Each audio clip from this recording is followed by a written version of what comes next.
Plus personne ne veut bosser dans ce pays. Hier, je vais vous parler des saisonniers. Aujourd'hui, je vais vous parler de tous ceux qui se mettent en grève.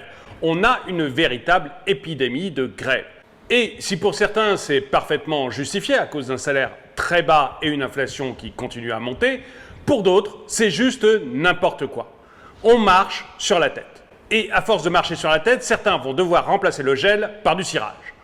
Bonjour et bienvenue dans cette nouvelle vidéo de Draw My Economy. Comme toujours, si vous n'êtes pas abonné, je vous suggère de le faire, de cliquer sur la cloche pour être prévenu lorsque je sors une nouvelle vidéo. Il faut que je vous parle de 3 de mes amis qui sont en grève. Le premier, c'est Massoud. Massoud à bagages, il travaille pour l'aéroport de Paris, à Roissy-Charles de Gaulle. Chez ADP, pendant les grandes vacances, c'est un peu une institution. On se met en grève. Et là, chez ADP, c'est festival. Tout d'abord, il y a les pompiers. Les pompiers, ils ont déposé plusieurs préavis de grève chez ADP. Et quand les pompiers ne peuvent pas fonctionner, eh bien on ferme des pistes. Résultat, il y a eu plus d'une dizaine de vols qui ont été annulés. Les pompiers chez ADP, ils demandent une chose simple, ils demandent une revalorisation de leur salaire. Et pour le moment, ils n'ont pas obtenu gain de cause, en tout cas pas selon leurs espérances. Et du coup, eh bien, il y a des préavis de grève qui sont déposés tout le temps par la CGT. Et on va de préavis de grève à préavis de grève jusqu'à ce que finalement ADP cède et leur donne ce qu'ils veulent. En attendant, on annule des vols. Mais il y a aussi d'autres catégories de personnel qui font la grève chez ADP. Mon copain Massoud, il n'est pas du tout pompier. Lui, il s'occupe des bagages. En fait, il est chargé de faire en sorte que les bagages que vous déposez à l'aéroport arrivent bien dans votre avion et partent avec vous, en principe, pour vos vacances. Et Massoud, eh bien, il a décidé de se mettre en grève. En fait, beaucoup de bagagistes sont maintenant en grève chez ADP. Leur revendication, eh bien, c'est lié aux problèmes qu'ils ont avec leur pouvoir d'achat. C'est des gens qui sont relativement mal payés et globalement, avec l'inflation, eh bien, ils y perdent beaucoup. Du coup, ils ont demandé des augmentations de salaire. La CGT des bagagistes demande 6% d'augmentation de salaire avec un effet rétroactif au 1er janvier de cette année. ADP, eux, ils ont des difficultés financières. En fait, pendant toute la période du Covid, eh bien, ils se sont retrouvés avec beaucoup moins de voyageurs que d'habitude. Résultat, ils ont eu beaucoup moins de ressources et ils ont du mal à établir un équilibre financier. Du coup, eh bien, ils ont accepté une petite augmentation. 4%, mais avec un effet rétroactif uniquement au 1er juillet de cette année. Et du coup, eh bien, il y a une tension entre la CGT et la direction d'ADP. On a donc Massoud qui a un combat légitime, préserver son pouvoir d'achat, et ADP qui a des difficultés financières et qui essaye de payer le moins possible. Donc, conflit social, Massoud arrête de travailler et le résultat, c'est qu'une dizaine, voire une quinzaine de vols sont partis sans les bagages. Et il y a eu 20 000 bagages qui ont été perdus à l'aéroport de Paris. Alors, Air France, qui est la principale touchée, est catégorique avec ses clients. Ne vous en faites pas, on va retrouver vos bagages et ils vont vous suivre. Oui, seulement si vous êtes parti en vacances une semaine dans les îles pour vous dorer au soleil, vous en avez absolument rien à faire que votre bagage arrive une semaine après avec vos maillots de bain et vos serviettes. Vous, ce que vous voulez, c'est pouvoir être tranquille en vacances et profiter du soleil. Et pas recevoir vos bagages une fois que vous êtes rentré chez vous à Paris. Donc, ça va faire des clients mécontents. Et comme Air France est la principale touchée, eh bien, ça veut dire que la compagnie Air France va avoir un peu plus de problèmes avec ses clients et probablement des clients mécontents qui, plus tard, vont préférer aller partir en vacances avec British Airways ou Lufthansa ou d'autres compagnies où il y a beaucoup moins de mouvements sociaux. Ce n'est pas une bonne chose pour le business d'Air France et d'ADP, même si la cause de Massoud est tout à fait légitime. Alors, si les réclamations de Massoud me semblent plus ou moins justifiées, je trouve qu'elles le sont nettement moins pour Micheline. Micheline et Train, elle travaille à la SNCF. C'est une roulant, comme on dit. Micheline, elle se plaint de ses conditions de travail, parce qu'en tant que roulante, elle ne dort pas tous les soirs chez elle. Bon, on pourrait lui objecter qu'il y a aussi les représentants de commerce et pas mal d'autres professions qui ne dorment pas tous les soirs chez eux. que ça fait quasiment partie du job, et que Micheline, elle a en plus une grosse sécurité de l'emploi et un salaire qui est plutôt bon par rapport à ses représentants de commerce ou à ses autres professions. Bref, Micheline, elle râle sur ses conditions de travail, évidemment un petit peu sur son salaire, mais surtout sur ses conditions de travail, et elle a un pouvoir très fort par rapport à nos chers représentants de commerce, c'est qu'elle peut bloquer la France entière. Elle peut enquiquiner le monde. Du coup, eh bien, Micheline, elle a décidé de se mettre en grève à la veille des vacances, un peu comme à toutes les veilles de vacances, histoire de pouvoir peser sur la négociation salariale. Et comme elle sait qu'à la SNCF, ce n'est pas le patron qui dirige, mais c'est soit les syndicats, soit le pouvoir politique, eh bien, elle sait qu'en faisant une bonne, grosse grève, elle va pousser le pouvoir politique à téléphoner au patron et à lui dire de accepter les nouvelles conditions de travail exagérées ou exubérantes, à vous de choisir le terme, de la SNCF. Alors, rassurez-vous, la SNCF a trouvé une solution pour tout le monde.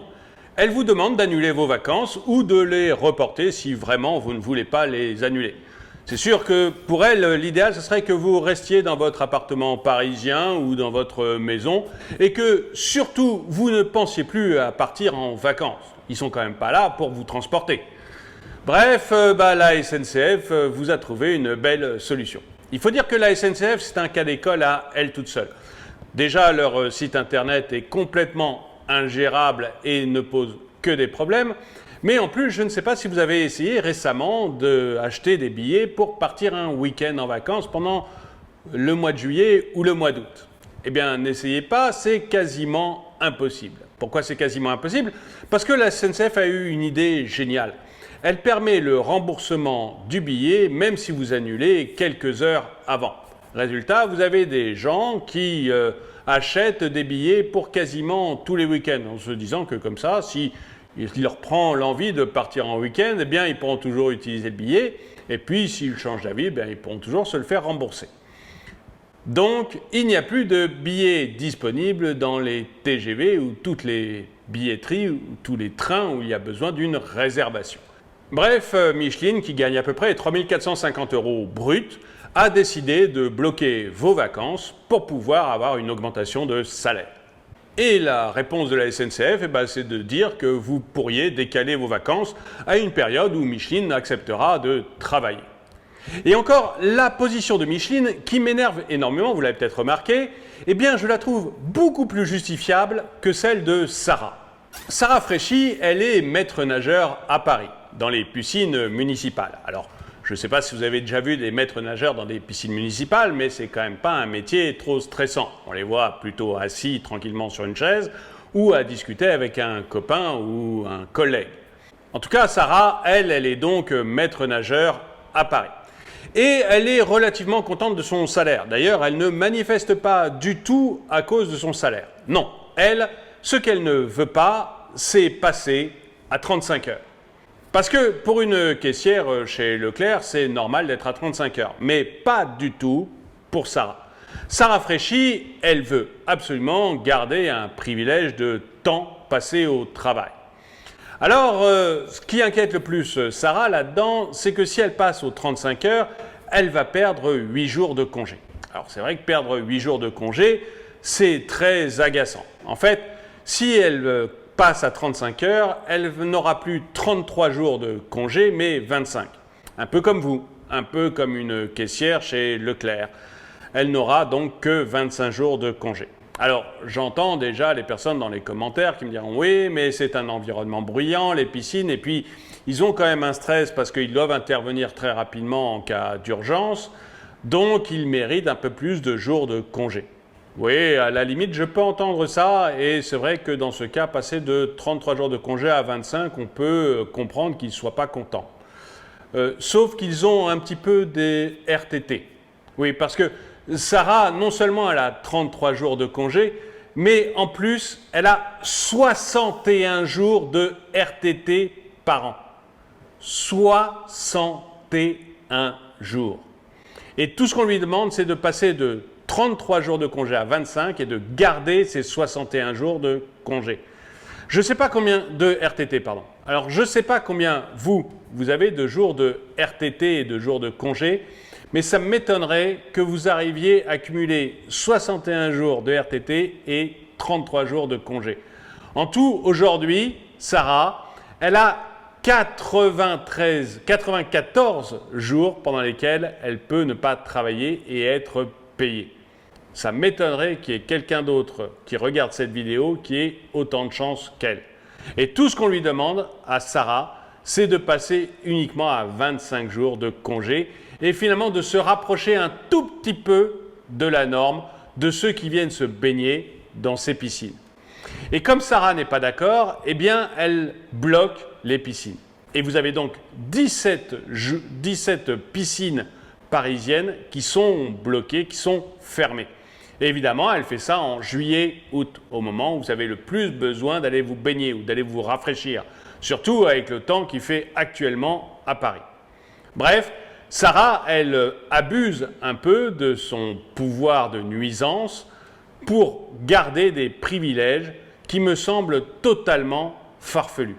Et ce que je voulais vous dire dans cette vidéo, c'est que je trouve qu'il y a des catégories sociales qui exagèrent. Il y a certaines revendications qui sont légitimes, comme celle de Massoud. Il y a une inflation très forte, son salaire ne suit pas, du coup il y a une perte de son pouvoir d'achat, il fait grève pour essayer de le récupérer, c'est parfaitement légitime. Même si, c'est vrai, il vous prend en otage et il prend en otage beaucoup de personnes qui aimeraient partir en vacances et qui, eux aussi, ont des métiers parfois compliqués ou parfois stressants, mais qui n'ont pas son pouvoir de nuisance. Par contre, il y a d'autres catégories de personnel, comme Micheline Etrin ou Sarah Fréchy, qui, elles, exagèrent. En fait, elles se servent de leur pouvoir de nuisance pour pouvoir garder des privilèges qui sont démesurés. Et ça, j'aimerais bien savoir ce que vous en pensez. Est-ce que vous êtes d'accord avec moi pour dire qu'on assiste à de véritables prises d'otages, que nous sommes pris en otage pour assurer les privilèges de certains? Ou bien est-ce que vous pensez que non, toutes les revendications sociales sont justifiées et qu'ils ont parfaitement raison de peser de tout leur poids dans les négociations? Dites-le moi dans les commentaires. Et avant de vous donner le dicton du jour, eh bien, j'aimerais vous inviter à regarder cette vidéo de Top Tortue sur une secte qui a juste volé 3 milliards de dollars. Je vous mets un lien dans cette vidéo et dans la description de la vidéo. Et le dicton du jour: l'ennemi de ton ennemi n'en fait pas forcément ton ami. Merci d'avoir regardé cette vidéo, mettez-lui un pouce vers le haut, commentez-la, partagez-la. Merci à tous ceux qui soutiennent la chaîne et je vous dis à très bientôt.